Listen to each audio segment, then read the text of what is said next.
बर्बरीक बाल्यकाल से ही वे बहुत वीर और महान योद्धा थे। उन्होंने अपनी माता के कहने पर युद्ध कला भगवान श्री कृष्ण से सीखी और उनके प्रशिक्षण में वे अजेय योद्धा बन गए। मोह आदिशक्ति की तपस्या कर उन्होंने असीमित शक्तियों को भी अर्जित कर लिया। तत्पश्चात अपने गुरु श्री कृष्ण की आज्ञा से उन्होंने कई वर्षों तक महादेव की घोर तपस्या करके उन्हें प्रसन्न किया और भगवान शिव शंकर से 3 अभेद्य बाण प्राप्त किए और 3 बाणधारी का प्रसिद्ध नाम प्राप्त किया। साथ ही अग्निदेव ने उनसे प्रसन्न होकर उन्हें अपना दिव्य धनुष प्राप्त किया। महाभारत का युद्ध कौरवों और पांडवों के मध्य अपरिहार्य हो गया था, अतः ये समाचार बर्बरीक को प्राप्त हुआ तो उनकी भी युद्ध में सम्मिलित होने की इच्छा जागृत हुई। जब वे अपनी माता से आशीर्वाद प्राप्त करने पहुंचे तब मां को हारे हुए पक्ष का साथ देने का वचन दिया। वे अपने लीले घोड़े, जिसका रंग नीला था, पर 3 बाण और धनुष के साथ कुरुक्षेत्र की रणभूमि की ओर अग्रसर हुए। सर्वव्यापी श्री कृष्ण ने ब्राह्मण वेश धारण कर बर्बरीक से परिचित होने के लिए उन्हें रोका और यह जानकर उनकी हंसी भी उड़ाई कि वह मात्र 3 बाण से युद्ध में सम्मिलित होने आया है। ऐसा सुनने पर बर्बरीक ने उत्तर दिया कि मात्र 1 बाण शत्रु सेना को परास्त करने के लिए पर्याप्त है और ऐसा करने के बाद बाण वापस तर्कस में ही आएगा। यदि तीनों बाणों को प्रयोग में लिया गया तो तीनों लोकों में हाहाकार मच जाएगा। इस पर श्री कृष्ण ने उन्हें चुनौती दी कि इस पीपल के पेड़ के सभी पत्रों को छेद कर दिखलाओ, जिसके नीचे दोनों खड़े थे। बर्बरीक ने चुनौती स्वीकार की और अपने तुनीर से 1 बाण निकाला और ईश्वर को स्मरण कर बाण पेड़ के पत्तों की ओर चलाया।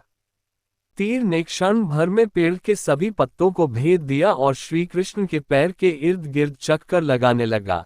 क्योंकि एक पत्ता उन्होंने अपने पैर के नीचे छुपा लिया था, बर्बरीक ने कहा कि आप अपने पैर को हटा लीजिए वरना ये आपके पैर को चोट पहुंचा देगा।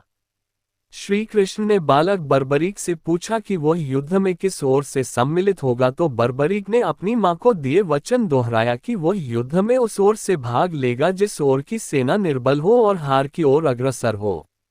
श्री कृष्ण जानते थे कि युद्ध में हार तो कौरवों की ही निश्चित है और इस पर अगर बर्बरीक ने उनका साथ दिया तो परिणाम उनके पक्ष में ही होगा।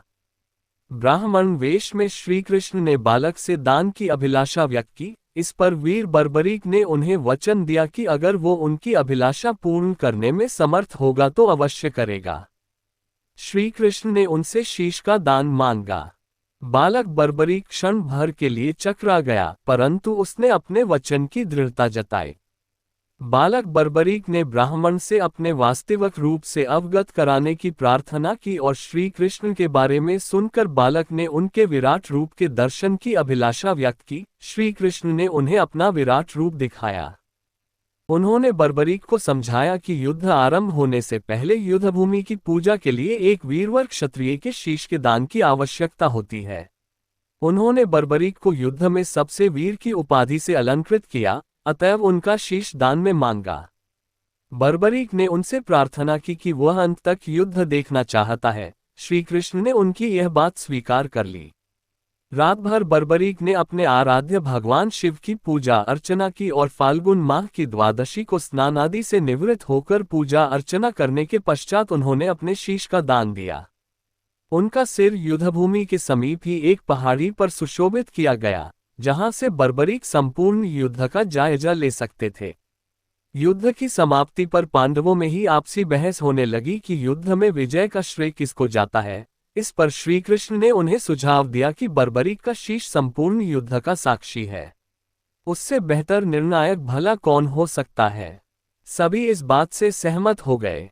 बर्बरीक के शीश ने उत्तर दिया कि श्री कृष्ण ही युद्ध में विजय प्राप्त कराने में सबसे महान कार्य किया है। उनकी शिक्षा, उनकी उपस्थिति, उनकी युद्धनीति ही निर्णायक थी। उन्हें युद्धभूमि में सिर्फ उनका सुदर्शन चक्र घूमता हुआ दिखाई दे रहा था जो कि शत्रु सेना को काट रहा था। ये सुनकर श्री कृष्ण ने बर्बरीक को वर दिया और कहा कि तुम मेरे श्याम नाम से पूजे जाओगे। खाटू नामक ग्राम में प्रकट होने के कारण खाटू श्याम के नाम से प्रसिद्धि पाओगे और मेरी सभी 16 कलाएं तुम्हारे शीश में स्थापित होंगी और तुम मेरे ही प्रतिरूप बनकर पूजे जाओगे।